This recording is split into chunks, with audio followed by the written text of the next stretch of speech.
दोस्तों नमस्कार। 4 PM news network पर आप सबका बहुत बहुत स्वागत है। मैं हूं आपका दोस्त मयूर जानी। अब एक सिलसिला शुरू हो चुका है गुजरात से एप्लीकेशन या FIR दर्ज करवाने का देश के अलग अलग विपक्ष के नेताओं के खिलाफ। राहुल गांधी का मामला चल ही रहा है, हम सब जानते हैं।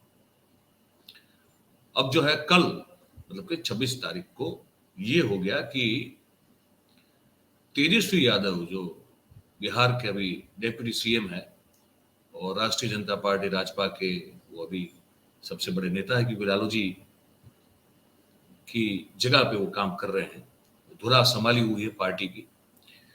अब उनके खिलाफ जो है एक मेट्रोपॉलिटन कोर्ट जो है हमारी अहमदाबाद में, वहां पे एक कोर्ट में जो है वो याचिका दायर की गई कि तेजस्वी यादव ने एक बयान दिया और उस बयान में उन्होंने कहा कि सभी गुजराती ठग होते हैं। तो ये जब आपने कहा कि सभी गुजराती ठग होते हैं तो इसका मतलब ये है कि आपने पूरे गुजरात में रहने वाले जितने भी गुजराती हैं या गुजरात से बाहर भी रहने वाले जो भी गुजराती हैं सबको आपने ठग कह दिया। और ठग का मतलब उन्होंने फिर उस याचिका में लिखा कि ये जो धूर्त आदमी होता है वो उसे ठग कहा जाता है। मैं पूरी आपको जो उनकी जो फरियाद है जो एप्लीकेशन की है वो भी मैं आपको सुन के पढ़ के सुनाऊंगा, लेकिन पहले वो देख लेते हैं कि वो जो बयान है वो बयान उन्होंने वहां पे सबमिट भी किया है, अपने जो याचिका दायर की उसमें साथ में ये बयान सबमिट किया है जो यूट्यूब में भी पड़ा है, आप भी देख सकते हैं। मैं आपको दिखा दूं पहले वो क्या बोले हैं, एक बार वो देख लीजिए और उसके बाद फिर हम आगे की बात जारी रखेंगे। हालात में देखा जाए तो सिर्फ गुजराती ही ठग हो सकते और उनके ठग को माफ किया जाएगा। LIC का पैसा, बैंक का पैसा दे दो, फिर वो लोग लेके भाग जाएगा तो कौन जिम्मेवार होगा? या ये भाजपा ही भाग जाए तो क्या होगा? तो आप तो जान ही रहे हैं कितने लोग ऐसे हैं, इनके दोस्त, इनके यार, जो भ्रष्टाचार कर रहे हैं, लेकिन ये लोग का तोता जो पिंजरा से नहीं निकलता इनके लिए। या तो हमसे डर गए होंगे सामना करने की इनकी हिम्मत, भाजपाइयों को, हमसे नहीं। हमने पहले भी कहा नेता विरोधी दल को तो डर लग रहा होगा कि कब माफी बोल दे मांगने। जो तमिलनाडु में जो प्रकरण हुआ, जो शहीद वाला जो हुआ था, जिस प्रकार से झूठ रूमर फैला करके 2 राज्यों को लड़ाने का प्रयास किया जा रहा था, हमारे चरित्र पर जो है दाग लगाने की कोशिश की जा रही, तो ये सारा काम जो है भाजपा के लोग जान रहे थे कि हर जगह जो है ये पकड़े गए। और बताइए, जो नेता विरोधी दल सदन में, आप लोगों के पास रिकॉर्डिंग आप लोग दिखाते नहीं, उस दिन दिखाएं, लेकिन जब अपने बात से पलट गया, माफी नहीं मांग रहे हैं, सदन में खड़ा होकर जो व्यक्ति झूठ बोल रहा हो, अफवाह फैला रहा हो, वो माफी क्यों नहीं मांग रहा? उसका बयान दिखाइए। मांग की थी कि भाई कमेटी भेजा जाए, कमेटी भी गई, जांच हो गया, सब कुछ हो गया, और भाजपा के ही कार्यकर्ता पकड़े जा रहे हैं। भाजपा के लोग ही, RSS माइंड के सोच के लोग, जो गांधी जी के मृत्यु पर जश्न मनाने की बात करते हैं, तो साफ तौर पे ये दिखाता है कि किस हिसाब से ये प्लांट किया गया था सारी चीजें। अब ये आपने बयान सुन लिया। अब मेरे सामने ये उन्होंने जो याचिका दायर की है मेट्रो कोर्ट में, मैं वो आपको सुनाता हूं तो आपको और बिल्कुल खुलकर पता चल जाएगा कि क्या क्या इसमें कहा गया है। ये फरियादी जो है वो है हरेश भाई प्राणशंकर मेहता। मेहता साहब जो हैं वो all India anti corruption and crime preventive council Gujarat राज्य के उप प्रमुख हैं, उपाध्यक्ष हैं वो, और उनकी उम्र है 63 साल। उनका जो व्यवसाय है वो कहते हैं कि मैं कुछ व्यापार करता हूं और समाज सेवा करता हूं। इसमें लिखा है कि धर्म हिंदू है और उनका एड्रेस है वो भी दिया हुआ है। नरोडा में रहते हैं वो, अहमदाबाद के, जो पूर्व विस्तार है हमारा। और ये उन्होंने जो फरियाद दाखिल की है वो है तेजस्वी लालू प्रसाद यादव के खिलाफ, ठीक है। और जो धाराएं लगाने की मांग की है वो है इंडियन पिनल कोड आईपीसी जो है उसकी 499 और 500 के तहत जो है उन्होंने ये फरियाद, उस धारा के अंतर्गत ये फरियाद उन्होंने की है। और अब मैं जो फरियाद का मूल अंश है सीधा उसी पे, जो मेन बात है वहीं पे आ जाता हूं। और अपने बारे में कुछ बताया भी उन्होंने कि वो उपरोक्त जो हमने बताया जो उनका एड्रेस है वहां पे रहते हैं और all India anti corruption and crime preventive council में उपाध्यक्ष के तौर पर मानद सेवा दे रहे हैं। और वो कह रहे हैं कि वो काउंसिल आर नॉट एक गवर्नमेंट एजेंसी जो होती है उसके मुताबिक वो काम करते हैं, उसके तहत काम करते हैं। और ये जो स्पेशल सिविल एप्लीकेशन वो जो दायर कर रहे हैं वो उसके तहत गुजरात हाई कोर्ट ने जो मार्गदर्शन दी है उस मार्गदर्शन को फॉलो करते करते ये वो स्पेशल याचिका जो है, सिविल एप्लीकेशन जो है वो दायर कर रहे हैं, ये कह रहे हैं, ठीक है। और साथ में उन्होंने गुजरात हाई कोर्ट का जो डायरेक्शन है ऑनलाइन कुछ, वो भी वहां पे उन्होंने सबमिट किया हुआ है। और आगे कहते हैं कि तेजस्वी यादव ने, जो कि बिहार राज्य के उप मुख्यमंत्री हैं, उन्होंने मीडिया के समक्ष एक निवेदन किया है और उस निवेदन के मुजब जो भी दो ठग है ना, जो ठग है, ठगी को अनुमति जो है आज के देश के हालात में देखा जाए तो सिर्फ गुजराती ही ठग हो सकते हैं और उसके ठग को माफ किया जाएगा। LIC का पैसा, बैंक का पैसा तो फिर वो लोग लेके भाग जाएंगे तो कौन जिम्मेवार होगा। और फिर आगे इस याचिका में ये लिखते हैं, इनके एडवोकेट हैं जयेश भाई करके हैं, उनके एडवोकेट है, मेरी दोनों से बात हुई। मैं कोशिश करना चाहता था कि मैं ऑनलाइन उनसे जो है अभी जैसे मैं बता रहा हूँ तो उनके एडवोकेट को जोड़ दूं, लेकिन कुछ नेटवर्क इश्यूज वहां जो थे वहां पे आ रहे थे और एक बार जुड़े भी, लेकिन आवाज मेरी उन तक पहुंच नहीं पा रही थी तो फिर कुछ उनको निकलना पड़ा तो निकल गए। तो मुझे ये चीज उन्होंने भेज दी है और मैंने जो एक फरियादी है हरीश मेहता, उनसे भी मैंने बातचीत करके उनका पक्ष समझने की कोशिश की है। पर पहले ये जो उन्होंने स्पेशल सिविल एप्लीकेशन डाली है कोर्ट में, ये मैं आपको बता दूं। तो ये कोट करके उन्होंने लिखा है कि ये जो कहा है तेजस्वी यादव ने, उनके इस निवेदन से गुजरात की प्रजा और गुजरात विश्व भर में जहां भी गुजराती रहते हैं सबकी बदनामी और मानहानि होती है। ये इस तरह का निवेदन है और ये एक तरह से पब्लिकली इंसल्ट है गुजरात और गुजरातियों का। और ठग की जो परिभाषा है वो है बदमाश, धूर्त, लुच्चा और गुनहगार हो ऐसा व्यक्ति। तो ये उन्होंने ठग की परिभाषा यहाँ पे जो है व्याख्यायित की कर दी है कि इस तरह से होता है। और ये बड़ा हल्का शब्द है, निम्न कक्षा का, निम्न प्रकार का ये शब्द है। और वो जो है अगर इतने बड़े नेता हो गए, सभी गुजरातियों को अगर ठग यानी कि बदमाश यानी कि धूर्त यानी कि लुच्चा और गुनहगार अगर कहते हैं तो वो फिर पूरे गुजरात और गुजरातियों की बदनक्षी हो जाती है। और इसीलिए क्योंकि वो कह रहे हैं कि मैं खुद भी एक गुजराती हूं और उपरोक्त जो हमने बताया है उस एड्रेस पे मैं रहता हूं, और जब मैंने इसको ये नाम भी लिखा है उन्होंने, कोई डिजिटल न्यूज वहां पे देखा तो फिर मेरा ध्यान उस तरफ आकर्षित हुआ और मुझे लगा कि इस बारे में ये जो तेजस्वी यादव का जो निवेदन है वो ऐसा लगता है कि इरादा उनका बिल्कुल गुजरात और गुजरातियों को अपमानित करने का ही था और सभान अवस्था में उन्होंने जानबूझकर अपने खुद के व्यक्तिगत निजी राजनीतिक लाभ के लिए इस शब्द का प्रयोग गुजरात और गुजरातियों के लिए किया है। और इससे गुजरात की प्रजा को मानसिक त्रासदी हुई है। और आगे लिखते हैं कि मानसिक त्रासदी हुई है और शारीरिक नुकसान भी हुआ है। वो कैसे हुआ पता नहीं, लेकिन कह रहे हैं कि शारीरिक नुकसान भी हुआ, ये याचिका में लिखा हुआ है। और विश्व में, देश में जहां भी जिस जगह भी गुजरात के लोग रहते हैं वो सब इस बयान से बिल्कुल आहत जब कोई सुनेगा तो वो आहत होगा, वो दुखी होगा, पीड़ित होगा, उसको लगेगा कि उस पर बड़ा लांछन लगाया गया है। तो वो सभी गुजरातियों की ओर से उनकी भावनाओं को व्यक्त करते हुए ये याचिका जो है वो स्पेशल सिविल एप्लीकेशन जो है वो कोर्ट में दायर कर रहे हैं, ये उन्होंने कहा है। साथ में उन्होंने उस यूट्यूब चैनल का लिंक उसमें डाला हुआ है, उसको फिर पेन ड्राइव में लिया है, वो पेन ड्राइव भी वहां उन्होंने सबमिट की है, ठीक है।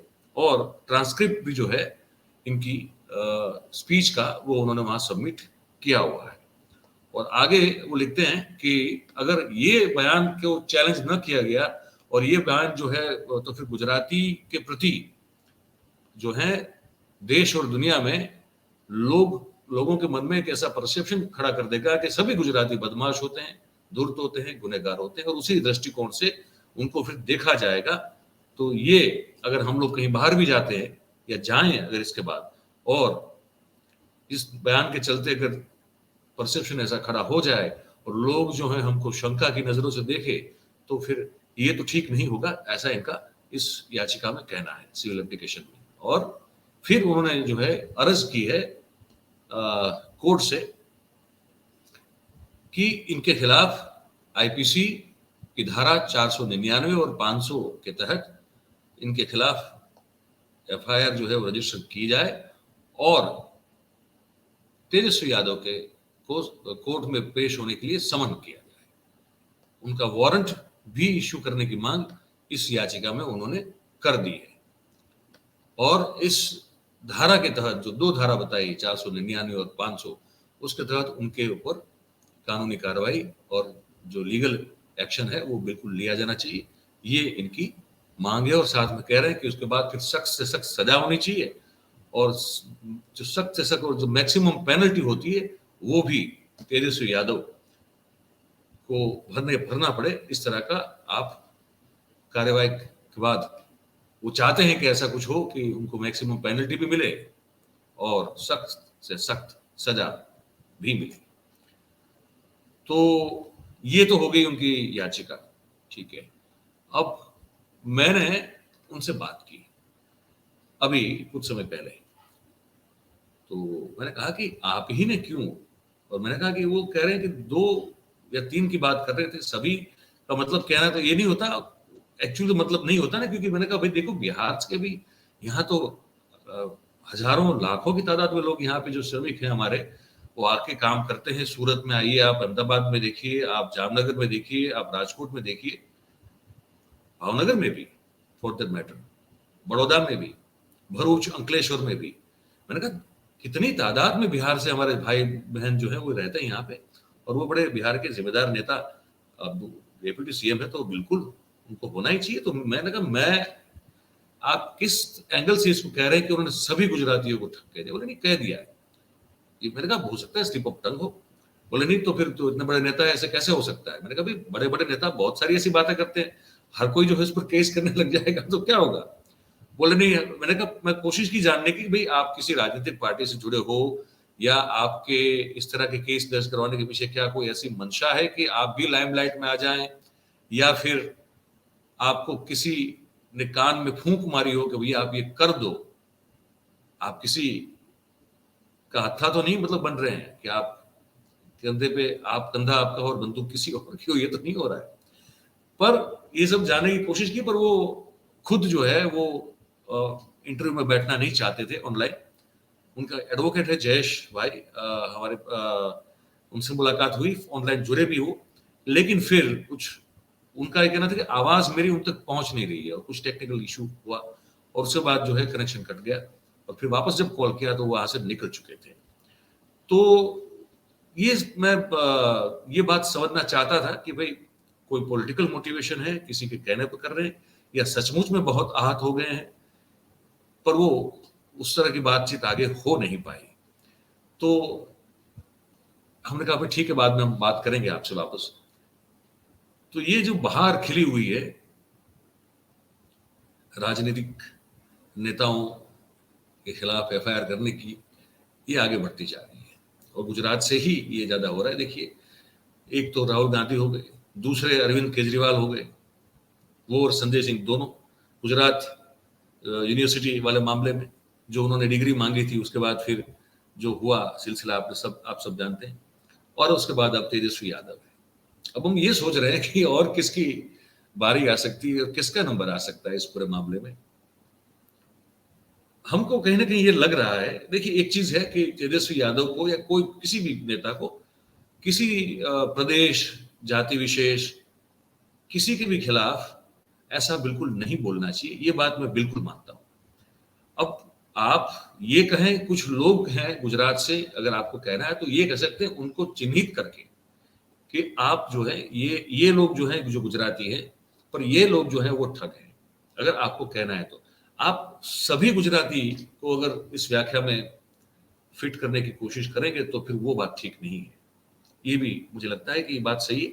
अब वो बात को पकड़कर क्या एक बदनक्षी का, मानहानि का मुकदमा या स्पेशल सिविल एप्लीकेशन कर देनी चाहिए, वो डिपेंड करता है, डिबेटेबल इशू है पूरा, करनी चाहिए नहीं करनी चाहिए। और जो लोग ये समझते हैं कि भाई इससे हमारी पूरी जो इमेज है गुजरातियों की, इनके इस बयान से, तेजस्वी यादव के एक इस बयान से हमारी पूरी गुजरात और गुजरातियों की इमेज जो है उस पर बट्टा लग सकता है, और बाहर जब जाएंगे तो लोग हमको शंका की दृष्टि से देखना शुरू कर देंगे, या तो उन्होंने पूरे गुजरात और गुजरातियों का अपमान कर दिया। अगर ये आप सही में ये मानते हैं तो फिर एक ही एप्लीकेशन क्यों है, बहुत सारे लोगों को लगता हो तो पहली बात, बयान से मैं बिल्कुल सहमत नहीं हूं, मतलब व्यक्तिगत तौर पर भी और बतौर जर्नलिस्ट भी, कि ऐसे बयानों से लोगों को बचना चाहिए, जिम्मेदारी से बात करनी चाहिए। और दूसरी बात यह है कि मुझे अभी भी इस चीज में बड़ा एक डाउट है कि ये जो हरीश मेहता साहब का ये बयान, ये जो स्पेशल सिविल एप्लीकेशन की है मेट्रो कोर्ट में, वो सचमुच आहत होकर की है या कोई पॉलिटिकल मोटिवेशन है, या फिर एक तरह से लाइमलाइट या एक थोड़ी सी फेम मिल जाए उसकी कोशिश है, ये अभी तक समझ में नहीं आ रहा है। लेकिन मुझे लग रहा है कि इसमें भी कोर्ट जो है वो एक्शन जरूर लेगी। और 1 मई जो है गुजरात दिन, जिस दिन मनाया जाता है, आप सबको मालूम होना चाहिए कि गुजरात जो है वो मुंबई राज्य से अलग हुआ 1960, 1 मई 1960 के दिन। तो उस दिन वो लेबर डे भी मनाया जाता है, मजदूर दिवस, और गुजरात दिवस भी उसी दिन मनाया जाता है, क्योंकि उसी दिन जो है एक गुजरात मुंबई से अलग हुआ और सौराष्ट्र, कच्छ जो एक अलग राज्य हुआ करता था, वो फिर मर्ज हो गया गुजरात में। तो अभी जो आप गुजरात देख रहे हैं वो गुजरात जो है 1960 में बना है। तो बताया जा रहा है कि कोर्ट इस मामले में कुछ 1 मई को या उसके आसपास कुछ बोल सकता है, कुछ निर्देश दे सकती है इसमें, इसको एक्सेप्ट करके आगे क्या करना है ये फिर उसी दिन पता चलेगा। लेकिन समझ में ये आ रहा है कि कोर्ट इस जो सिविल एप्लीकेशन है इसको कंसिडर करेंगे। हो सकता है कि तेजस्वी यादव को गुजरात की यात्रा करनी पड़े और कोर्ट में पेश होना पड़े, ये भी हो सकता है। तो देखते हैं अब इसमें आगे क्या होता है। ये हमको जो लगा वो हमने आपको बताया, पर आप क्या सोच रहे हैं, आपकी क्या राय है, प्रतिक्रिया इस बात को लेकर, ये आप कमेंट बॉक्स में जरूर से आप लिख के हमको बताएं। और जैसे फिर हम कहते हैं कि अगर अच्छी बात लगती है तो भाई वो लाइक करें, वो एक बड़ा जरूरी होता है। फिर उसको जो है सब्सक्राइब अगर नहीं किया है तो कर ले भाई, जो नए व्यूअर्स हैं। और अगर आप कर चुके हैं तो आप अपने आसपास के लोगों को करवा भी सकते हैं। और शेयर जितना हो सके उतना कीजिए भाई, ताकि हमारी बात जो है वो लोगों तक, जितने ज्यादा लोगों तक हो सके उतने, है ना, वो पहुंच पाए आपके सहयोग समर्थन से, आपकी मदद से। इस कार्यक्रम में बस अब इतना ही है। आप सबका बहुत बहुत धन्यवाद। Thank you very much. नमस्कार।